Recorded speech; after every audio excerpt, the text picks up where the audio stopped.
अरे घूरना बंद करो, पहले सब्सक्राइब करो।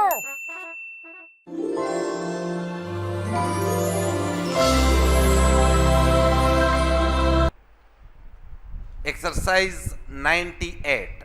Dear Mr. Brewer, it is to be regretted that the arrangement with the band of the Cleopatra has fallen through, but I shall be able to rearrange the program and it will not affect the gaiety of the members of the Lyceum on Monday. We have had to reappoint the late manager of the local theatre as master of ceremonies, because he knows the ceremonial to be observed, and we shall have to reassemble the members of the chorus, and readmit those who retired last June.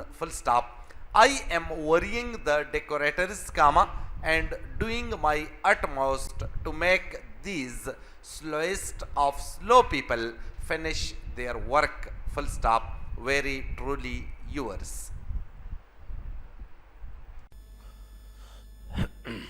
Exercise 101.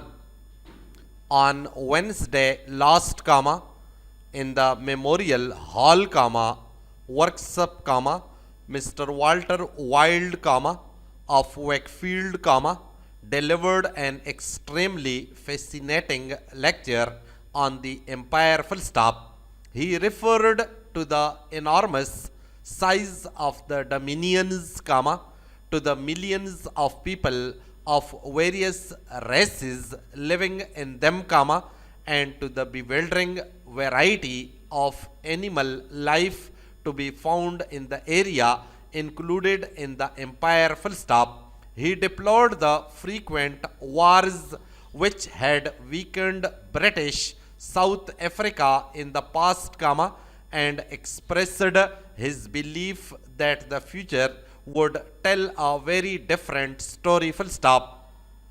Mr. Wilde spoke in warm appreciation of the ever-growing love between the dominions and the mother country, and declared that genuine affection was the possible bond of union, between us.